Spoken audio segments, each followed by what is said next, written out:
Like کریں، subscribe کیجیے، bell icon کو دبائیں تاکہ ہماری ویڈیو سب سے پہلے آپ کے پاس پہنچ سکے۔ دولت کے نشے میں کسی پہ ظلم کرنا، اللہ کو بھول جانا، انجام کیا ہے؟ ایک مرتبہ کا واقعہ ہے، ایک شخص بڑا مالدار تھا، اللہ نے بڑی دولت دی تھی، عید کا دن تھا، عید کے دن اپنی بیوی کے ساتھ کھانے کی تیاری ہو رہی تھی۔ ظاہر سی بات ہے رمضان شریف کا پورا مہینہ گزرے تو عید کے دن کی دوپہر کا دسترخوان بڑا قیمتی ہوتا ہے ہم سب کے لیے، کیونکہ ہم عید کے بعد پہلی مرتبہ دوپہر کا کھانا ظہرانہ گویا کے پہ موجود ہوتے ہیں، اور پھر عید کا دن ہوتا ہے، بچے بیوی والدین سبھی ہوتے ہیں، وہ بڑا قیمتی ہوتا ہے۔ یقیناً اس وقت اگر کسی کا فون آ جائے تو بھی ناگوار گزرتا ہے انسان کو، لیکن جو اللہ کو یاد رکھتے ہیں اور اپنی اوقات یاد رکھتے ہیں، دو چیزیں، وہ شخص دنیا دار نہیں ہے جو اپنی اوقات یاد رکھے اور جو اللہ کی شان یاد رکھے، وہ دنیا دار نہیں ہے، کتنا بھی مالدار ہو جائے، اور اس کو کبھی زوال بھی نہیں ہے، اس کو کبھی زوال بھی نہیں ہے۔ بڑے بزرگ کہتے ہیں اس شان سے رہو کہ معاملہ ہمیشہ نبھتا رہے، نہ بڑی باتیں کرو، نہ تکبر کرو، نہ اللہ کو بھولو، نہ اللہ سے رشتہ کمزور کرو، ورنہ ہم نے ایسے لوگوں کو بھی دیکھا ہے جب تک غریب تھے تو مزاروں کے چکر کاٹتے تھے، مالدار ہو گئے تو کہتے ہیں یار وہ مزار والے کیا دیتے ہیں، وہ تو مٹی کے ڈھیر ہیں، پھر مزار والے اوقات یاد دلا دیتے ہیں، پھر پڑتی ہے تو چپکے سے بھاگتے ہیں، پھر اور ایسے کہ پھر وہاں جا کر چوری چوری چپکے چپکے حاضریاں دیتے ہیں تاکہ لوگ دیکھ نہ سکے کہ آپ بھی آئے ہیں۔ ہم نے خود ایسے لوگوں کو دیکھا ہے مزارات پر اللہ والوں کی بارگاہ میں، لیکن پھر ان کو جان بوجھ کر کے شرمندہ نہ کیا، اس لیے کہ جو خود شرمندہ ہو پھر اس کو شرمندہ کرنے سے فائدہ کیا ہے۔ لیکن انسان کو اس طرح کی باتیں نہیں کرنا چاہیے، کیونکہ اللہ پاک فرماتا ہے جو میرے ولی سے عداوت رکھے میں اس کے ساتھ اعلان جنگ کرتا ہوں، اور جب قدرت کسی کے ساتھ اعلان جنگ کرے تو اسے بخشا نہیں جاتا، پھر وہ تباہ ہو جاتا ہے۔ کبھی انسان کو ایسا نہیں کرنا چاہیے۔ عید کا دن ہے، دسترخوان لگ رہا ہے، ابھی پہلا لقمہ منہ میں جانے والا تھا کہ باہر سے کسی نے صدا لگائی، ہے کوئی اللہ کے نام پہ مجھے کھلانے والا عید کے دن؟ بجائے اس کے کہ نرمی ہوتی، بجائے اس کے کہ دینے کا شوق پیدا ہوتا، اس نے اول فول بکنا شروع کیا، اٹھ پٹانگ باتیں شروع کی اور کہا کہ چلے آتے ہیں۔ کبھی بھی اٹھے چھٹے، دیکھتے تک نہیں کہ عید کا دن ہے کیا ہے، اور اٹھ کر کے چلے آتے ہیں۔ کبھی آپ کا بھی معاملہ ممکن ہے، اگر مالداروں تو ہو سکتا ہے ایسا ہوتا ہوگا، اگر غریب بہن آ گئی، غریب بھائی آ گیا مانگنے کے لیے، تو ہم کہتے ہیں کہ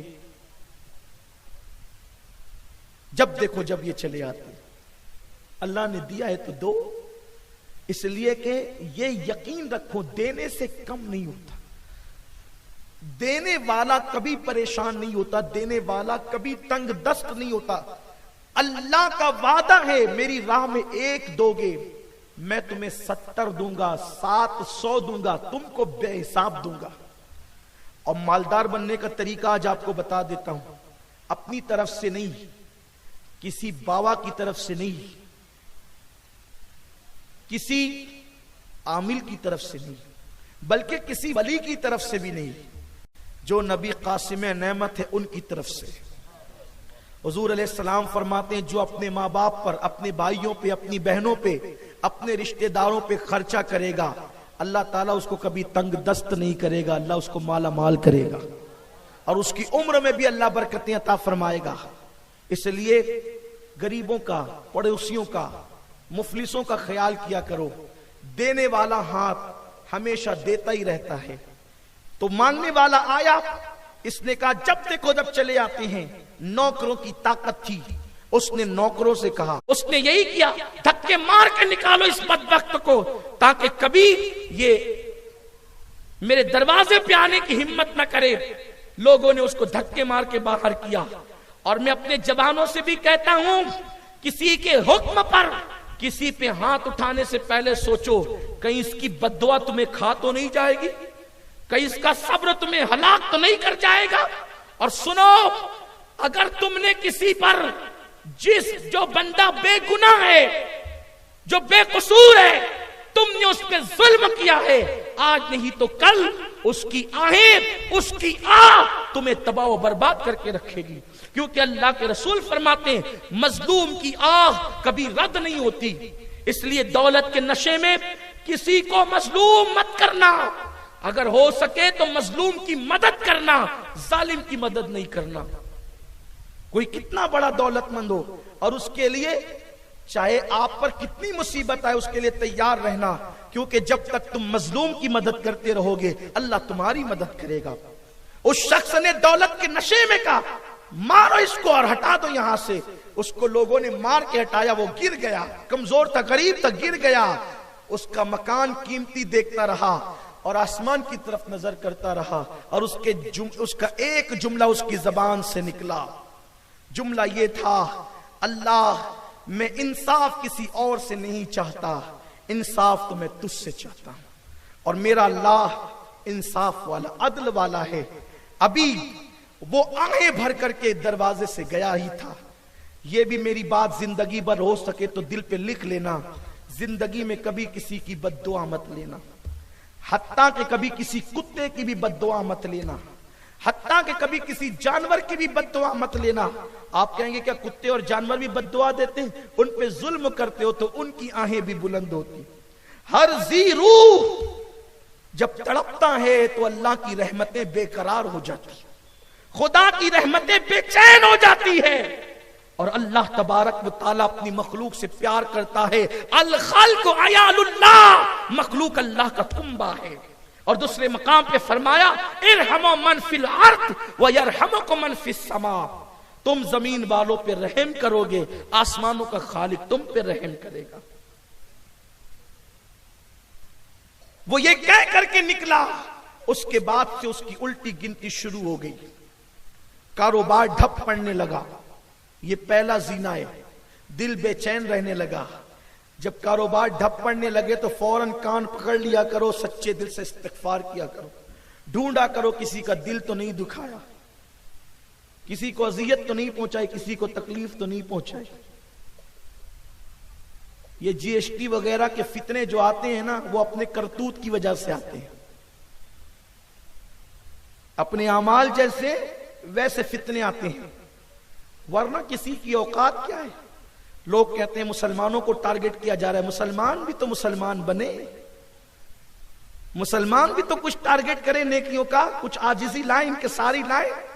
ان کے تو قدم ہی زمین پہ نہیں ٹکتے ہیں. اسمارٹ فون کے ہاتھ میں آ گیا ہے.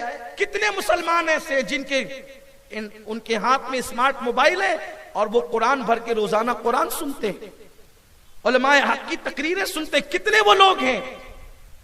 ان کو آپ گنیں گے تو وہ چند فیصد ہوں گے. اکثریت کا حال تو اللہ ہی اللہ خیر فرمائے. یہ صورتحال ہے. پھر عیاشیاں کریں گے تو انجام کیا ہوگا؟ فرعون کا قصور کیا تھا؟ اس نے خدا کی نافرمانی کی، اللہ نے اس کو ہلاک کر دیا. اور قدرت کے ہلاک کرنے کے انداز جدا جدا ہے. کوئی ضروری نہیں ہے کہ ہر ایک پر پتھر ہی برسیں گے، کوئی ضروری نہیں ہے کہ ہر ایک پر پانی ہی آئے گا، کوئی ضروری نہیں ہے کہ ہر ایک کو آندھی سے ہی تباہ کیا جائے گا. یہ بھی قدرت کی شان ہے. کسی کو آندھی سے ہلاک کیا جاتا ہے اور کسی کو جی ایس ٹی جیسے فتنوں سے ہلاک کیا جاتا ہے، کسی کو کاروبار کی تباہی سے ہلاک کیا جاتا ہے. لیکن کل ملا کے نتیجہ وما اصابکم من مصیبت فبما کسبت ایدیکم، جو کچھ ہے تمہارے اعمال کا نتیجہ ہے. ورنہ اگر اللہ سے تعلق جڑا ہوا ہو، دنیا کی محبت دل میں نہ ہو، خدا رسول کی محبت ہو، تو ساری دنیا حیران ہوتی ہے. اور اللہ کے دامن رحمت میں پناہ لینے والا ہمیشہ عیش کرتا ہے. اس لیے کہ خدا جس پہ رحمت کی چادر ڈال دے اسے کوئی تباہ نہیں کر سکتا. وہ شخص جس کا تذکرہ ہو رہا ہے، اس بدبخت نے جب اس فقیر کو مار کے بھگا دیا اور وہ آئیں بڑھتے ہوئے گیا تو الٹی گنتی شروع ہوئی. ابھی سال بھی نہیں گزرا تھا، چند ہی مہینے کے اندر نوکر چاکر سب بھاگ گئے. یہ دولت گڑ کی طرح ہوتی ہے میرے عزیز، جہاں گڑ ہوتا ہے وہاں مکھیاں ہوتی ہے. چاپلوسی کرنے والوں کو سمجھتے ہو آپ کے مرید ہو گئے؟ نہیں، جب تک کہ دولت ہے آپ کے ارد گرد پروانوں کی طرح منڈلا رہے ہیں. لیکن جب دولت گئی تو آپ کو پوچھیں گے بھی نہیں. کچھ لوگوں کا انداز ہوتا ہے وہ دوستوں کو ہمیشہ بدلتے رہتے ہیں, ابھی ادھر مالے تو ادھر, ادھر مالے تو ادھر, ادھر مالے تو ادھر. لیکن وہ لوگ جو اللہ کے لیے دوستیاں کرتے ہیں, دولت ہو یا نہ ہو, مال ہو یا نہ ہو, بس وہ اللہ کے لیے دوستیاں کرتے ہیں. زندگی میں دوستی ہوتی ہے, مرنے کے بعد بھی قبروں پر آ کر ایصال ثواب کرتے ہیں. یہ حال ہے اللہ کے لیے دوستی کرنے والوں کا. اور جو دنیا کے لیے کرتے ہیں, جب تک دنیا ہے اس وقت تک دوستی ہے, ورنہ نہیں. نوکر چاکر سب ختم ہو گئے. ایک وقت آیا گھر بھی بک گیا. جب گھر بکا, کھانے کے لیے پریشانی ہوئی, تو شریعت مطہرہ کے قانون کے مطابق اس لڑکی کے گھر والوں نے کہا بھئی آپ نان و نفقہ نہیں دیتے. نان و نفقہ کا مطلب کھانا پینا نہیں دے سکتے, سکنا نہیں دیتے. یہ تو واجبات میں سے ہے نا شوہر کے لیے. نان و نفقہ کہتے ہیں کھانے کو, سکنا کہتے ہیں مکان کو. آپ نہ مکان دے سکتے ہیں نہ کھانا دے سکتے ہیں. میری بیٹی کو پریشان مت کرو خدا کے لیے. اگر آپ بھیک مانگ رہے ہیں تو میری بیٹی آپ کے ساتھ بھیک نہیں مانگے گی. ایک کام کریں, آپ اس کو طلاق دے دیں. طلاق ہو گیا بیوی کا, خوبصورت بیوی چھوٹ گئی. اب یہ بھیک مانگنے لگا, در در پہ بھیک مانگنے لگا. عدت گزرنے کے بعد اس لڑکی کا کسی سے نکاح ہوا. نکاح کے بعد پھر رمضان شریف کی بہاریں آئی. ماہ رمضان کا مقدس مہینہ آیا. دل کے کانوں سے سننا سنیو, رمضان المبارک کا مقدس عظیم ترین مہینہ آیا. اور جب وہ مبارک مہینہ آیا تو پھر عید کا دن بھی آیا. عید کے دن وہی عورت جو پچھلے سال کسی کے ساتھ تھی, اس سال دسترخوان لگا رہی ہے. پہلا لقمہ منہ کے قریب ہے, کسی نے صدا لگائی, ہے کوئی جو فقیر کو اللہ کے نام پہ کھلائے. جو اب دوسرا شوہر تھا اس نے کہا بیگم لقمہ بعد میں منہ میں جائے گا, لے جاؤ پہلے اس فقیر کو کھانا پیش کر دو, پہلے اس فقیر کو دے دو. اس نے کھانا اٹھایا اور اپنے ہاتھ سے دینے کے لیے چلی. جیسی دروازے پہ پہنچی, چیخ ماری, ہاتھ سے کھانا گرا, بے ہوش ہو کے زمین پہ وہ فقیر چلا گیا. ہوش میں آئی تو شوہر ثانی نے کہا, اس کے شوہر نے کہا جو ابھی جس کے نکاح میں وہ تھی, اس فقیر کے چہرے میں آخر کیا ایسا جادو تھا, کیا ایسا کمال تھا, کیا ایسی چیز تھی جس کی وجہ سے تم بے ہوش ہو گئی. اس نے کہا خدا کی قسم, یہ جو شخص مانگنے کے لیے آیا تھا یہ میرا پہلا شوہر تھا. پچھلے سال اسی عید کے دن اسی کے ساتھ میں اسی مکان کے اندر, خوبصورت مکان میں کھانا کھا رہی تھی. اور پھر اس نے پوری داستان بتائی. ایک فقیر آیا, اس کو دھکے دے کے بگا دیا, اس کی الٹی الٹی گنتی شروع ہو گئی. اور آج اس کے دن یہ ہے کہ یہ بھیک مانگ رہا ہے. تو اس شخص کی آنکھوں میں آنسو تھا. اس نے کہا بیگم وہ جو پچھلے سال عید کے دن بھیک مانگ رہا تھا وہ کوئی اور نہیں تھا, وہ میں ہی تھا. اللہ نے اس کے بعد مجھے خوب عروج اور ترقی عطا فرمائی. تو میرے آقا علیہ السلام کے پیارے دیوانوں, یہ عبرت کی جا ہے.